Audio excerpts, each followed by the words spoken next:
जालन्यात पत्रकाराला बंदुकीचा धाक, बातम्या बंद कर, नाहीतर उडवून टाकू म्हणत दोघांचा हल्ला. गुटखा प्रकरणांच्या वृत्तांकनाचा राग, पत्रकार संरक्षण कायद्यासह गंभीर कलमांखाली गुन्हा दाखल. जालना शहरातील पत्रकारितेच्या क्षेत्राला हादरवून सोडणारी एक धक्कादायक घटना समोर आली आहे. दैनिक जगाचा जगमित्रचे संपादक तथा पत्रकार संतोष विष्णू भुतेकर यांना त्यांच्या घरासमोर अडवून 2 अज्ञात इसमांनी बंदुकीचा धाक दाखवत जीवे मारण्याची धमकी दिल्याचा गंभीर प्रकार उघडकीस आला आहे. या प्रकरणी चंदनझिरा पोलीस ठाण्यात पत्रकार संरक्षण कायद्यासह भारतीय न्यायसंहितेतील विविध कलमांखाली गंभीर गुन्हा दाखल करण्यात आला आहे. गुटखा माफियांचा वृत्तांकनावर राग. पोलिसांकडून प्राप्त माहितीनुसार 2 जून रोजी रात्री सुमारे 11 वाजेच्या सुमारास संतोष भुतेकर हे मयुरी रेसिडेन्सी परिसरातील आपल्या निवासस्थानाजवळील कार्यालयातील काम आटोपून पाळीव कुत्र्याला फिरवण्यासाठी घराबाहेर गेले होते. रस्त्याच्या कोपऱ्यावर उभे असताना पाठीमागून 2 अज्ञात इसम आले आणि त्यांनी भुतेकर यांची कॉलर पकडून धमकावण्यास सुरुवात केली. "तू पत्रकार आहेस, जास्त शहाणा होऊ नकोस. तू सतत गुटखा प्रकरणांच्या बातम्या प्रसिद्ध करतोस, त्यामुळे लाखो रुपयांचे नुकसान होत आहे," असे म्हणत एका आरोपीने त्यांच्या पाठीला बंदुकीसारखी वस्तू लावली आणि जीवे मारण्याची धमकी दिली.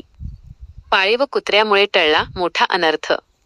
धमकी सुरू असतानाच भुतेकर यांच्या हातातील पाळीव कुत्रा आरोपींच्या दिशेने धावून गेल्याने आरोपी घाबरले. मात्र पळून जाण्यापूर्वी एका आरोपीने बंदुकीच्या मागील भागाने भुतेकर यांच्या डाव्या हातावर प्रहार केला आणि "तुला बघून घेतो" अशी धमकी देत दोघेही घटनास्थळावरून पसार झाले. गुन्हा दाखल, पोलिसांकडून तपास सुरू. घटनेनंतर भुतेकर यांनी तातडीने चंदनझिरा पोलीस ठाणे गाठले. पोलिसांनी त्यांना वैद्यकीय तपासणीसाठी शासकीय रुग्णालयात पाठविले. उपचारानंतर त्यांनी दुसऱ्या दिवशी अधिकृत तक्रार दाखल केली. या प्रकरणी चंदनझिरा पोलीस ठाण्यात गुन्हा क्रमांक 370/2026 दाखल करण्यात आला आहे. आरोपींवर लावण्यात आलेली कलमे: भारतीय न्याय संहिता 2023, कलम 115(2) मारहाण, 351(2) गुन्हेगारी धमकी, 3-5 सामूहिक कृत्य, शस्त्र अधिनियम 1959, कलम 3 आणि 25, महाराष्ट्र प्रसारमाध्यम व्यक्ती व प्रसारमाध्यम संस्था अधिनियम 2017, पत्रकार संरक्षण कायदा. या गंभीर प्रकरणाचा पुढील तपास उपविभागीय पोलीस अधिकारी अनंत महिपतराव कुलकर्णी यांच्याकडे सोपविण्यात आला आहे. पत्रकार व सामाजिक संघटनांमध्ये संतापाची लाट. भरचौकात पत्रकाराला लक्ष्य करून धमकी देण्यात आल्याने जालना जिल्ह्यातील पत्रकार संघटना, सामाजिक संघटना आणि नागरिकांमध्ये तीव्र संतापाची लाट उसळली आहे. पत्रकारांवर हल्ले करून गुन्हेगारी प्रवृत्तीचे लोक सत्य दडपण्याचा प्रयत्न करत आहेत. अशा गुंडांना कायद्याचा कठोर धडा शिकवावा आणि आरोपींना तात्काळ अटक करावी अशी मागणी विविध स्तरांतून केली जात आहे.